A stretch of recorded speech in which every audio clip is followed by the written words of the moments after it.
Muy buenas noches, hoy es 12 de mayo, yo soy Memo Flores y es lunes y hay mucha información. Iniciamos noticias a tiempo. Vámonos con la información internacional. El pleito entre China y Estados Unidos ya no es tanto pleito porque ya llegaron a un acuerdo para reducir los aranceles, pero será temporal. Así lo anunció el presidente de los Estados Unidos, Donald Trump. In addition, yesterday we achieved a total reset with China. After productive talks in Geneva, both sides now agreed to reduce the tariffs imposed after April 2nd to 10% for 90 days as negotiators continue on the largest structural issues. And I want to tell you that a couple of things. First of all, that doesn't include the tariffs that are already on, that are our tariffs, and it doesn't include tariffs on cars, steel, aluminum. Temporal. La tregua será temporal porque según el comunicado conjunto emitido por ambos gobiernos, el chino y el norteamericano, la tregua de los aranceles suspendidos durará 90 días. Durante este proceso continuarán las negociaciones. Este fin de semana arrancaron las mismas en Ginebra, allá en Suiza. El acuerdo inicial incluye una reducción significativa de los aranceles. Estados Unidos bajará los suyos sobre productos chinos del 145% al 30%.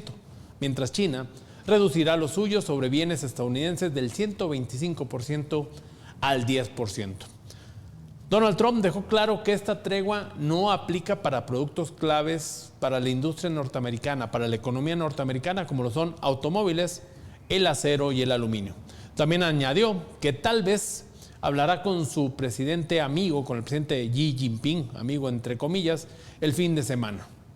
El anuncio fue bien recibido por los mercados internacionales que reaccionaron a la alza tras meses de tensiones comerciales entre las dos economías más grandes de este planeta. Las acciones estadounidenses subieron tras el anuncio. Un ejemplo, el Dow Jones subió más de 1,000 puntos, mientras Standard & Poor's 500 amplió la subida con un 2.85%. El Nasdaq, por su parte, en gran peso por el anuncio del impacto para las tecnologías, ganó un 4%. Información que retumbó el ambiente político social de México y de Estados Unidos. Le retiraron la visa a una gobernadora fronteriza. La visa norteamericana, la visa de Estados Unidos, fue quitada a María del Pilar Ávila Olmedo, gobernadora de Baja California. También le fue retirada la visa a su esposo, al exdiputado Carlos Torres. Al respecto, la Embajada de Estados Unidos en México confirmó a medios que no puede difundir los motivos del retiro de las visas por temas de confidencialidad. Fue la propia gobernadora que ayer por la tarde-noche, por medio de redes sociales, confirmó la noticia del retiro de su visa. Dijo que se debe a un contexto binacional complejo que requiere templanza y cordura dentro de su persona. El comunicado dejó entrever que el retiro de la visa se debe a cuestiones relacionadas con su esposo, con negocios de su esposo, posiblemente investigaciones o señalamientos de autoridades judiciales de Estados Unidos en su contra. La gobernadora expresó su respaldo político y moral a su esposo Torres y aseguró que ambos han actuado con integridad. No hay que recordar que Jaime Bonilla, exgobernador de Baja California, de Morena, exgobernador de Baja California del PT, denunció que el gobierno actual de Baja California estaba coludido con el narcotráfico. Por su parte, hoy en la conferencia matutina, la presidenta Claudia Sheinbaum, cuestionada por el tema de la revocación de la visa a la gobernadora morenista, dijo que hasta ahora su administración no ha recibido ninguna notificación formal de parte del presidente Donald Trump al respecto. No tenemos ninguna notificación del gobierno de los Estados Unidos. Ayer lo supimos por el comunicado que emitió la propia gobernadora y vamos a esperar a recibir la información. No nos vamos a adelantar.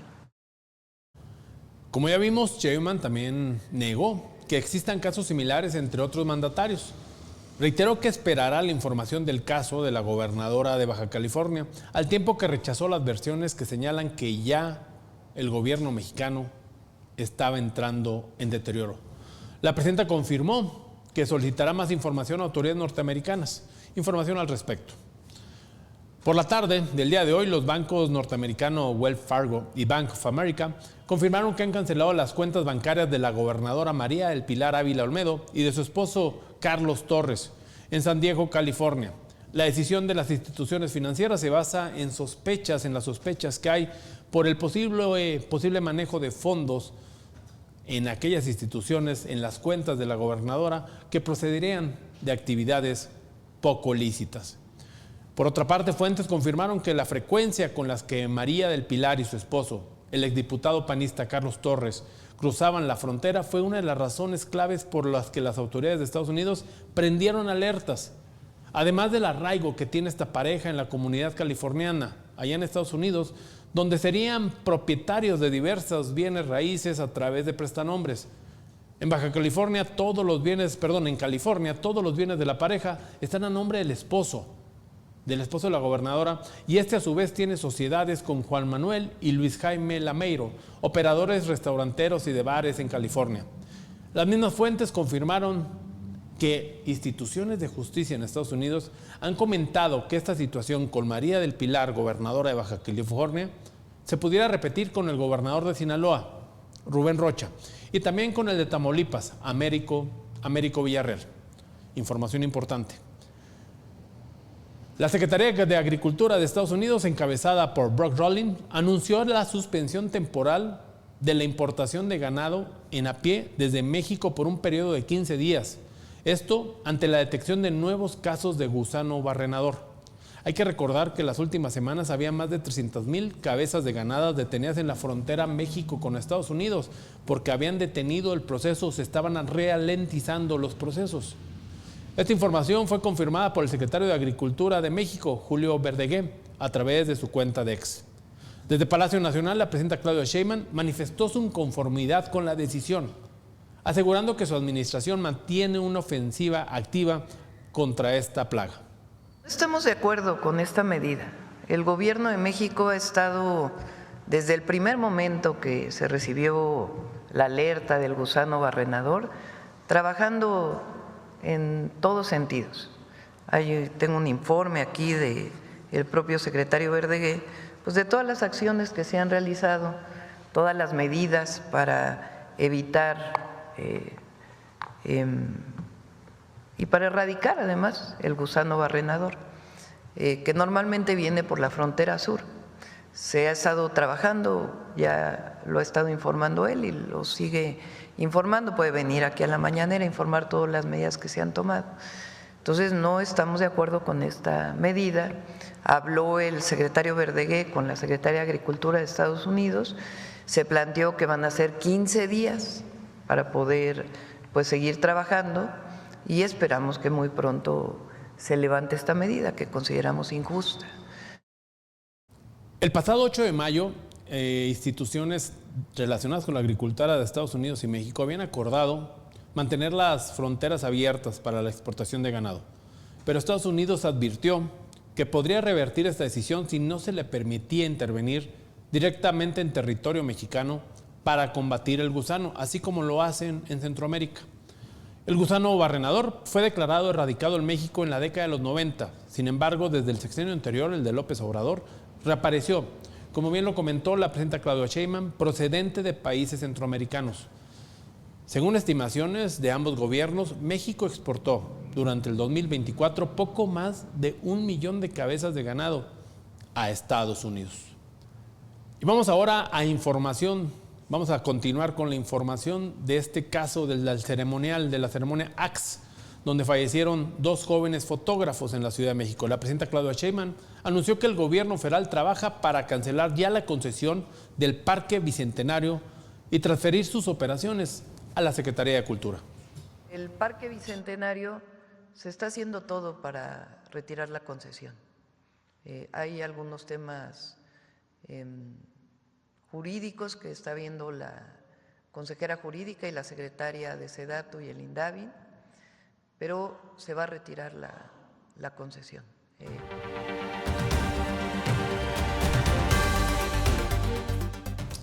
Arístides Rodríguez Guerrero García, abogado, doctor, licenciado, candidato. Es raro ver a un profesional del derecho ahora como candidato, ¿no? Sí, la verdad es que también es una gran oportunidad para las y los abogados de conectar más con la sociedad, acercarnos más a todas esas injusticias que encontramos y que estaban invisibles en realidad. ¿Cómo te ha tratado este proceso electoral, candidato? La verdad es que de maravilla, muy buena recepción de la gente, mucha calidez.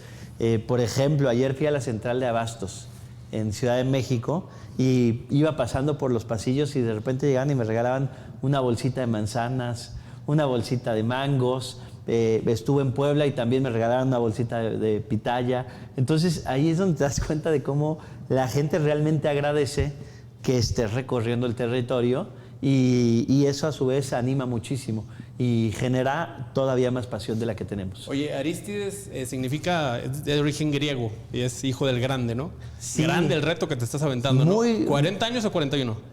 41 años, 41 años, recién cumplidos el 27 de abril. Y aventarte a querer ser ministro de la Suprema Corte de Justicia de la Nación. Así es. Dije, bueno, ¿por qué no lograr una corte también disruptiva en la que podamos incluir nuevas generaciones, nuevas caras? Si bien joven no soy un adulto Somos joven. chavorrucos. Un adulto joven que está buscando llegar a la Me corte identifico.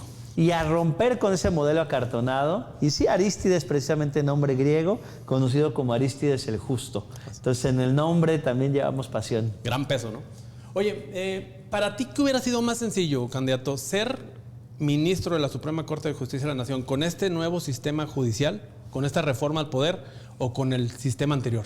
Pues en el sistema anterior definitivamente no podría un profesor universitario de mi edad aspirar a ser ministro o sería muy complejo. ¿Por qué?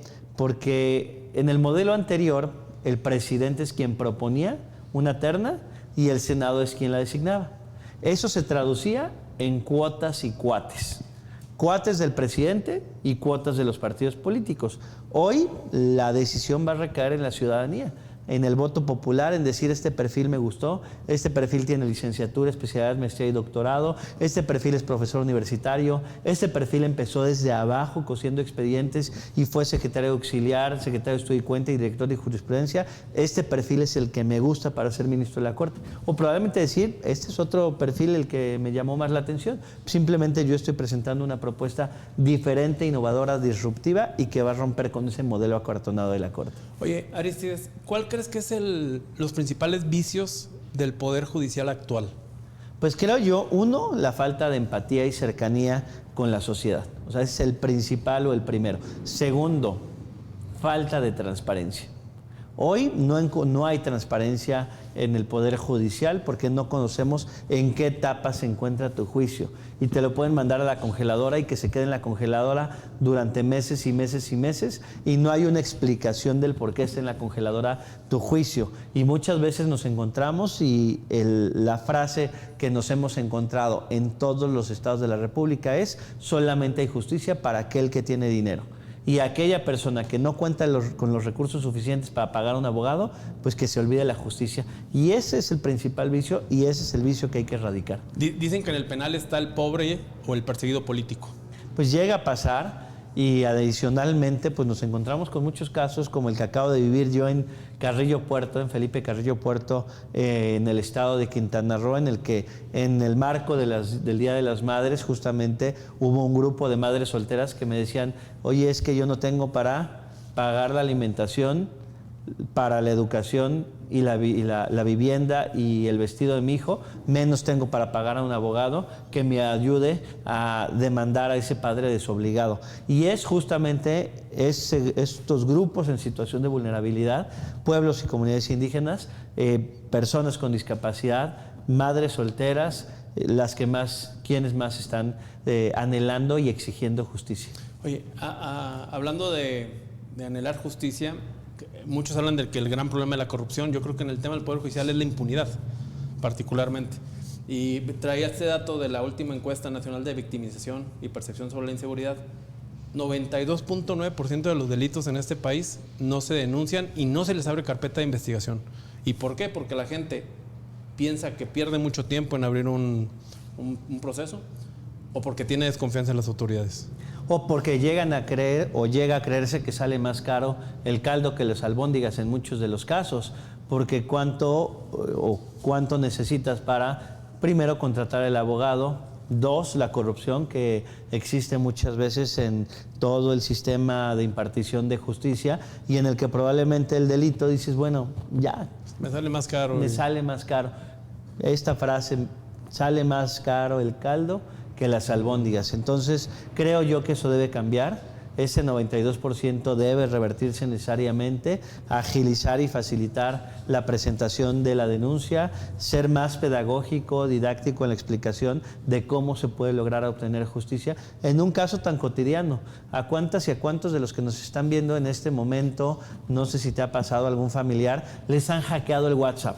Fraudes. Y te hackean el WhatsApp y de repente te cometen un fraude porque le piden a todos tus familiares dinero, a todos tus amigos dinero, muchos caen en este fraude y cuando llegas a denunciar no está preparada o no está preparado el sistema de impartición de justicia para proteger los derechos en el entorno digital. El otro día en Zacatecas un magistrado me dice, oiga, estoy dando pláticas, conferencias en torno a derechos en el mundo digital.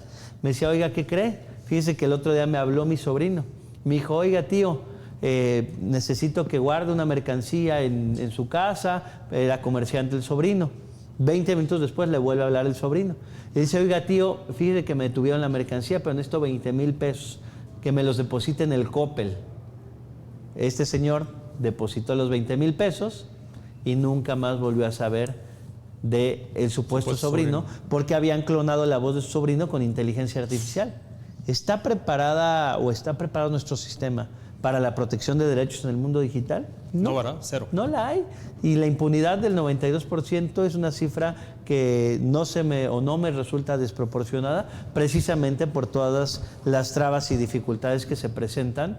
Y si una vez que se llega a presentar la denuncia, pues el propio seguimiento resulta complejo. Oye, candidato, la mayoría de los casos que tienen que ver con el sistema judicial son denunciados o tienen que ver con los poderes estatales, que son los de primera instancia. 8 de 10 casos, de acuerdo a esta misma encuesta. ¿Cómo hacerle tú desde la Suprema Corte de Justicia de la Nación, allá en Pino Suárez, está sí, ¿verdad? Sí. Está muy nice, por cierto. ¿Cómo hacerle para, desde allá, hacer algo aquí en Coahuila, por ejemplo? O hacer algo en Yucatán, o en Quintana Roo, en Ciudad Juárez. Creo yo que es muy válido la pregunta que se señala, porque sí es importante distinguir entre el ámbito jurisdiccional local y el ámbito jurisdiccional federal. ¿Y qué casos van a llegar a la Corte? Aquellos que tengan que ver con la interpretación de los derechos humanos y de la propia Constitución. Pero un caso que se resuelva en la Corte, una sentencia que se emite en la Corte, puede generar precedente y generar o empapar completamente la justicia en las entidades federativas. Ejemplo, los matrimonios entre personas del mismo sexo. Se legisla en el año 2009, en el entonces Distrito Federal, se presenta una acción de inconstitucionalidad por la parte de la Procuraduría General de la República en aquel momento.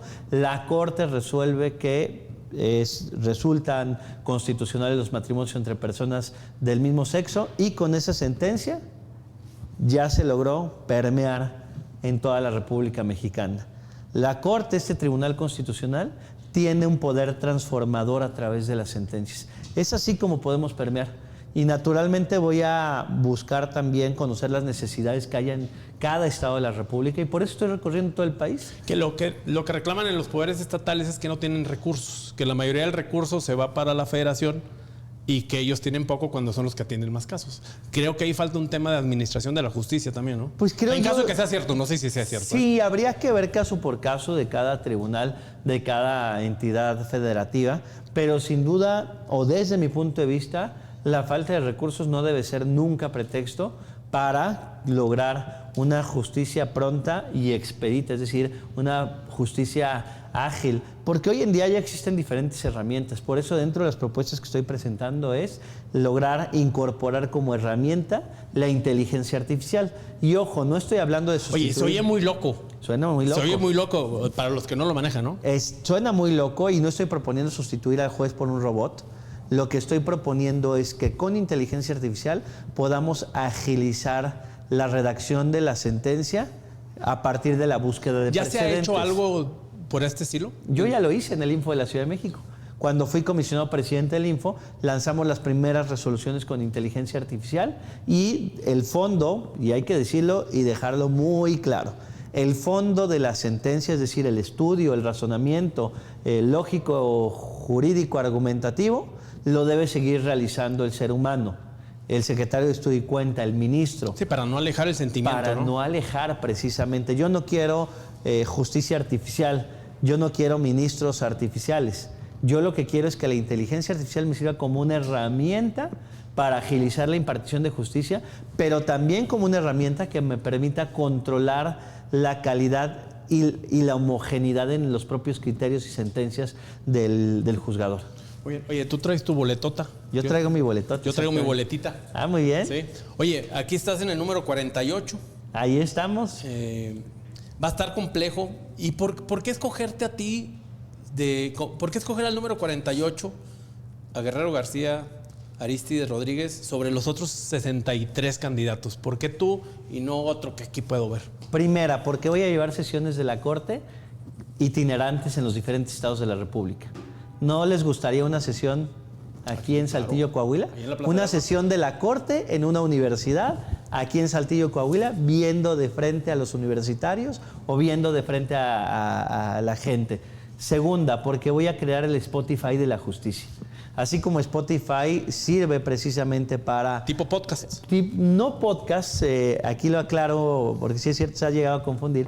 Spotify lo que hizo fue lograr que la justicia, o más bien que la música fuera más amigable para poder encontrarla. Okay. Existía ya el vinil, existía el cassette, existía el CD, pero Spotify lo que hizo fue comunicar de diferente manera la forma de encontrar la música.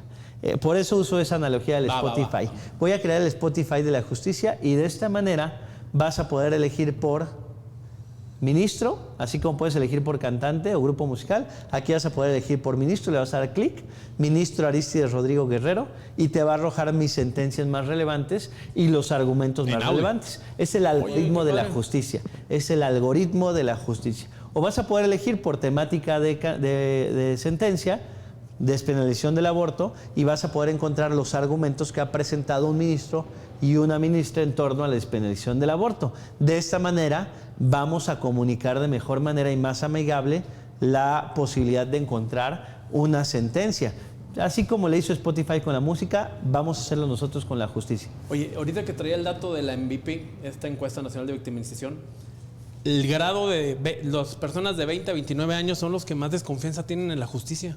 Por eso la importancia de las propuestas que tú estás haciendo, que son disruptivas. Sí, totalmente. Y además, que le llegan a ellos. Totalmente, y creo que de alguna manera nos van a permitir comunicar y conectar de mejor manera con las juventudes.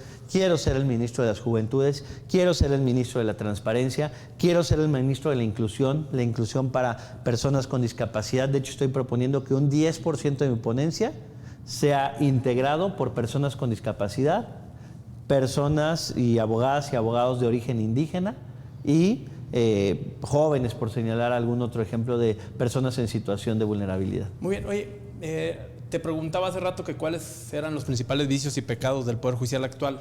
¿Qué crees que se debería rescatar del Poder Judicial actual o todo está mal?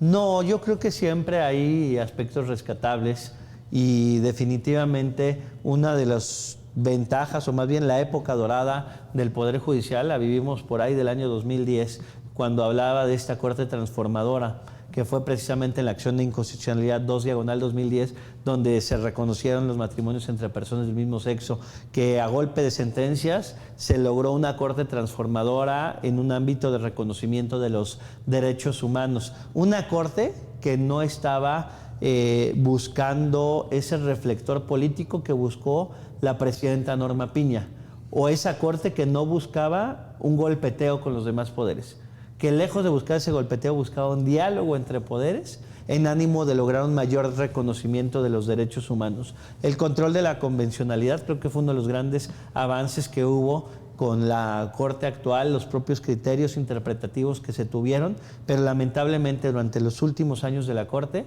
únicamente encontramos una presidenta, imagínate una presidenta de un poder mandándole un mensaje al presidente de otro poder a las 3 de la mañana, me refiero en su momento al mensaje que mandó la presidenta Norma Piña al presidente del Senado, ahora gobernador de Puebla, Aramenta, Creo que en un Estado democrático, constitucional, responsable, eso para que veas, sí fue afectar la independencia judicial y eso sí fue afectar precisamente la imagen de la Corte. Esperemos por el bien de todos los mexicanos que este nuevo proceso de elección judicial inédito en nuestro país y creo que a nivel mundial de los pocos, sea para bien de los mexicanos, ¿no? Yo también lo espero y estoy seguro que así va a ser a partir de la participación y exigencia que tenga la ciudadanía con quienes vamos a ser ministros de la Corte. Oye, no te quiero dejar ir, Sí. porque mira, ahorita hablábamos del melate, que va a ser todas estas boletas, hay que ponerse a estudiar, los invito a todos a que entren a la plataforma, conócelos y que conozcan a sus candidatos. Pero hay una particular donde se va a elegir al de disciplina judicial, que va a sustituir al Consejo de la Judicatura. ¿Qué opinas de este nuevo modelo de administración de la justicia? ¿Sí estoy bien la pregunta? Sí, yo creo que es positivo. Este Tribunal de Disciplina precisamente va a sustituir al Consejo de la Judicatura. Y como su nombre lo dice, cuando se encuentren casos de corrupción, de opacidad en las personas juzgadoras, pues este Tribunal de Disciplina va a tener posibilidad de emitir sanciones. Muy bien, excelente. Candidato, muchas gracias por visitarnos aquí en nuestros estudios de tiempo. Al contrario, muchísimas gracias. Si tú tienes boletitas, yo tengo una boletota. Y el próximo domingo 1 de junio van a tener una boleta similar a esta. Yo le llamo el melate de la justicia. Y en este melate de la justicia, el número 48 es el número de la suerte. El número 48 es el número de la innovación, de la disrupción, de la creatividad y de un ministro que va a lograr inclusión y transparencia en la Corte. Muy bien. Número 48, boleta morada. Hablabas ahorita en nuestro otro programa de Ociel Baena, el magistrado que falleció en Aguascalientes. Él era de Saltillo. Ah, él era de Saltillo. Saltillo, estudió aquí en la Facultad de Él Jurisprudencia. era de Saltillo. Yo conocí al magistrado Ociel Baena. Estuvo en entrevista con nosotros varias veces. ¿En serio? Sí. Nos habíamos comprometido a realizar una serie de foros precisamente para visibilizar a la comunidad LGBTIQ+. Y en memoria de Ociel Baena, en memoria del magistrado, voy a realizar estos foros cuando sea ministro de la Corte. Y no solamente estos foros, sino a golpe de sentencias voy a crear una línea jurisprudencial en torno a los derechos de la comunidad LGBTIQ+. Mucha gente te va a apoyar por eso. Muchas gracias, candidato. Muchas gracias. Buen viaje. Gracias y bueno, seguimos en este recorrido por todo el país.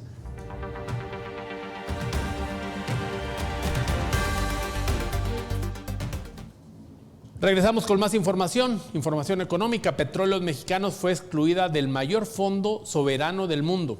El Fondo de Pensiones Global del Estado noruego anunció que retirará sus inversiones de Pemex por el riesgo de que la empresa estatal mexicana contribuya o sea responsable de corrupción manifiesta. En un comunicado del fondo señala que Pemex podría estar relacionada con múltiples acusaciones y sospechas de corrupción entre 2023 y 2024. La decisión se basa en una recomendación emitida en noviembre del año pasado por el llamado Consejo Ético encargado de alinear las inversiones con criterios establecidos desde el 2004, un consejo de este fondo. El consejo destacó que un número significativo de empleados de Pemex, incluido un exalto ejecutivo, supuestamente recibieron sobornos en diversas ocasiones. Además, advierte que el hecho de que el gobierno de la compañía esté sujeto a una amplia influencia política incrementa el riesgo de que no se respeten los mecanismos normales de control. Aunque Pemex cuenta con un sistema anticorrupción que parece contener varios de los elementos requeridos por las directrices internacionales, el consejo de este fondo indicó que no hay evidencia suficiente sobre cómo funciona ese sistema y da resultados en la práctica. El fondo es administrado por Nordbank Invest, por este banco. Tiene un valor aproximado de 18.8 billones de coronas noruegas, equivalentes a 1.8 billones de dólares, y actualmente invierte en unas 9,000 empresas a nivel mundial. Decenas de compañías pertenecen hoy bajo observación o exclusión temporal de esta cartera global. Y le damos seguimiento al viaje de Gerardo Fernández Noroña, el presidente del Senado, morenista hoy, a Estrasburgo, allá en Francia. Allá participó en la reunión de presidentes de parlamentos organizados por el Consejo Europeo, una participación de 15 minutos.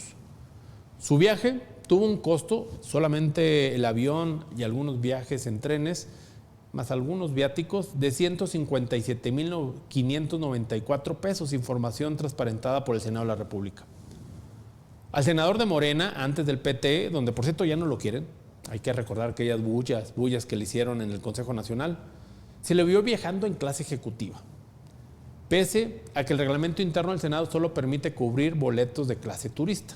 Hay que recordar que primero él dijo que no había viajado en clase ejecutiva, que había viajado en clase normal.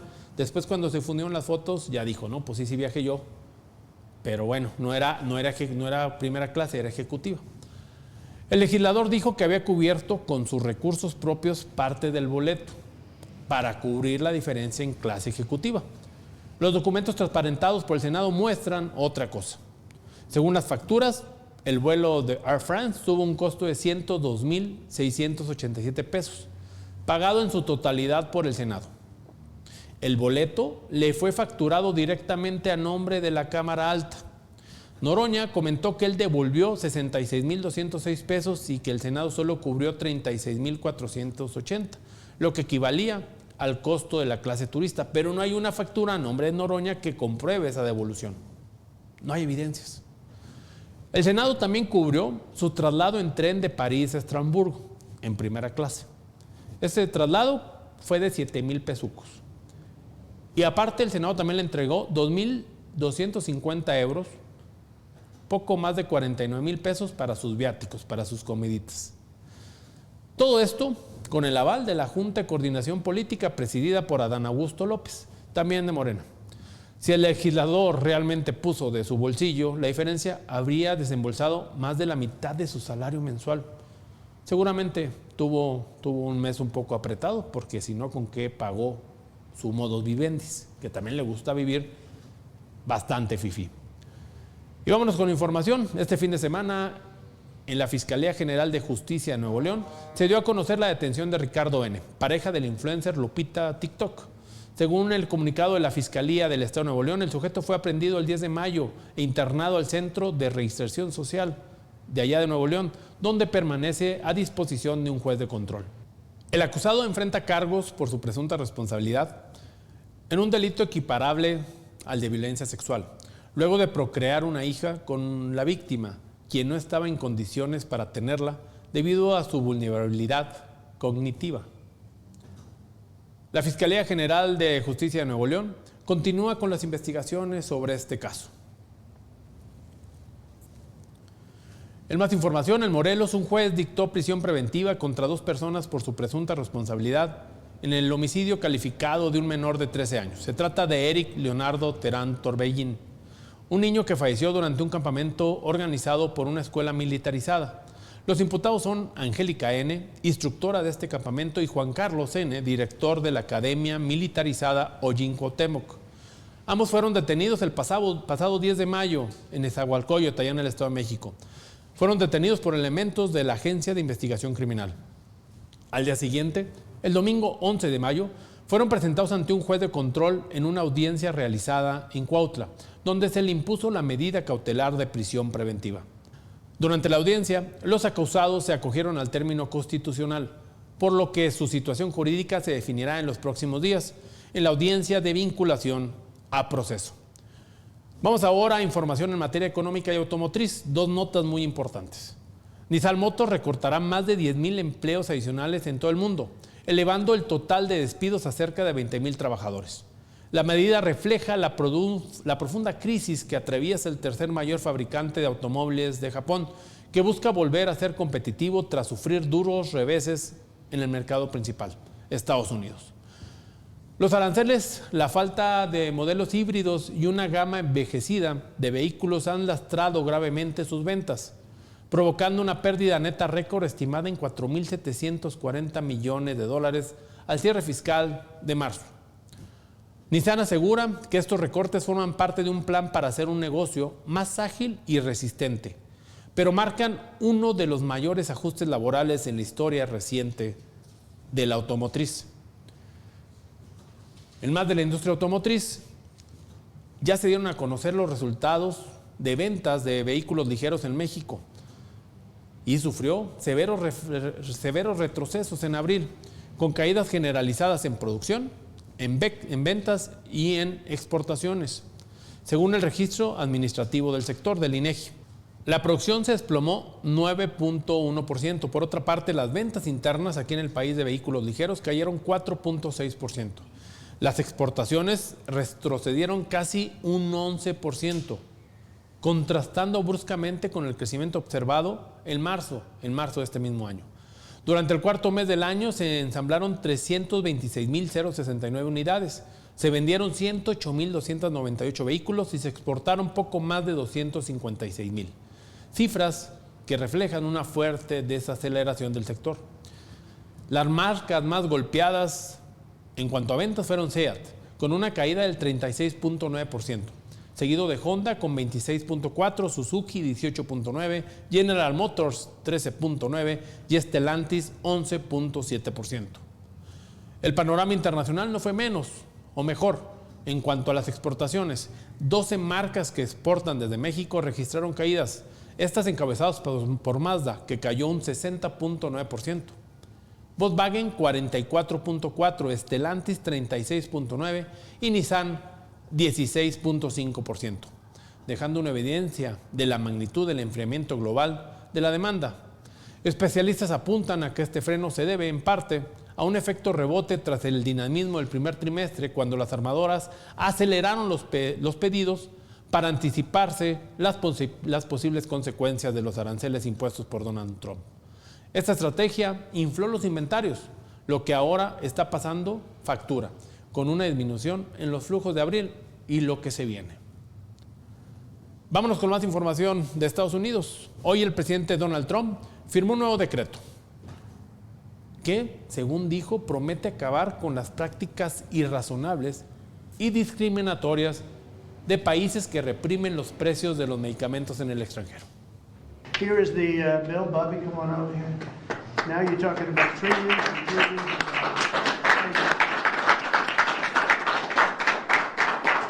Thank you very much, everybody. El decreto instruye a Robert F. Kennedy, encargado del Departamento de Salud, a negociar nuevos precios para los medicamentos. Y si no se alcanza un acuerdo con las farmacéuticas, entrará en vigor una normativa para igualar los precios en Estados Unidos con los precios de esos medicamentos en otros países que son más bajos. Durante la firma de la orden ejecutiva en la Casa Blanca, Trump denunció ante la prensa que los estadounidenses están subsidiando las medicinas de otras naciones al pagar precios más elevados que los mismos pagan en otros países, Y hablando de amenazas con sanciones, la herramienta más recurrente del presidente Donald Trump. Hoy el mandatario estadounidense reveló que amenazó con poner fin a las relaciones comerciales con India y Pakistán. El objetivo, dijo, fue presionar a ambos países para aceptar un alto al fuego, lo que logró durante el fin de semana. We helped a lot, and we helped also with trade. I said, come on, we're going to do a lot of trade with you guys. Let's stop it. Let's stop it. If you stop it, we're doing trade. If you don't stop it, we're not going to do any trade. People have never really used trade the way I used it. That I can tell you. And all of a sudden they said, I think we're going to stop. Según el presidente, la presión funcionó y ambos gobiernos decidieron frenar la escalada, siendo el comercio una de las razones claves. Donald Trump aseguró que Estados Unidos planea intensificar el comercio con ambas naciones, con India y con Pakistán. Las negociaciones con estas naciones comenzarán próximamente. Pero más allá de lo que dice el presidente de Estados Unidos, India y Pakistán sostuvieron este lunes una conversación directa entre sus altos mandos militares para consolidar el acuerdo de alto al fuego alcanzado durante este fin de semana. Fue el primer contacto oficial en las primeras 48 horas posteriores al anuncio del cese al fuego, una tregua que llegó tras días de enfrentamientos en la región de Cachemira, con la mediación de Estados Unidos. Ambos países acordaron explorar medidas inmediatas para reducir la presencia de las tropas tanto en la frontera como en las zonas operativas avanzadas, especialmente en la línea de control, la frontera de facto en el territorio en disputa. El Ministerio de Defensa de Pakistán confirmó que las próximas conversaciones con India se centrarán en 3 temas claves: la situación de Cachemira, el terrorismo y la gestión del agua. luego de que Nueva Delhi suspendiera unilateralmente el Tratado de Aguas entre ambas naciones. Y vámonos con información del Vaticano. El Papa León XIV ofreció su primera audiencia oficial y la concedió a periodistas que cubrieron el cónclave en el que fue elegido, siguiendo el mismo ejemplo de su antecesor, el Papa Francisco. El pontífice, originario de Estados Unidos y también con nacionalidad peruana, reunió a los comunicadores en el aula Paulo VI del Vaticano. Durante su mensaje, el Papa reconoció que vivimos tiempos difíciles de navegar y de contar, y que esto representa un desafío para todos, del que dijo, nadie se puede escapar. Desarmemos las palabras y contribuiremos a desarmar la tierra. Una comunicación desarmada y desarmante nos permite compartir una visión diferente del mundo y actuar de forma coherente con nuestra dignidad humana. Sobre el mismo tema, la presidenta Claudia Sheinbaum hoy por la mañana confirmó que le enviará una carta personalmente entregada por la secretaria de Gobernación, Rosicela Rodríguez, al Papa León XIV, mediante la cual lo invitará a visitar México. Va a ir a la secretaria de Gobernación y ahí vamos a entregar una carta al Vaticano. Si lo puede ver personalmente, muy bien, y si no, de todas maneras se va a entregar una carta para invitarlo a venir a México ya en la fecha que él considere oportuna.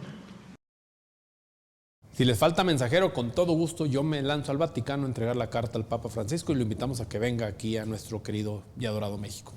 Fue todo por el día de hoy. No dejen de seguirnos en las diferentes plataformas de atiempo.tv. El día de mañana con información e entrevistas muy interesantes referentes particularmente a las elecciones del Poder Judicial que se celebrarán el próximo 1 de junio.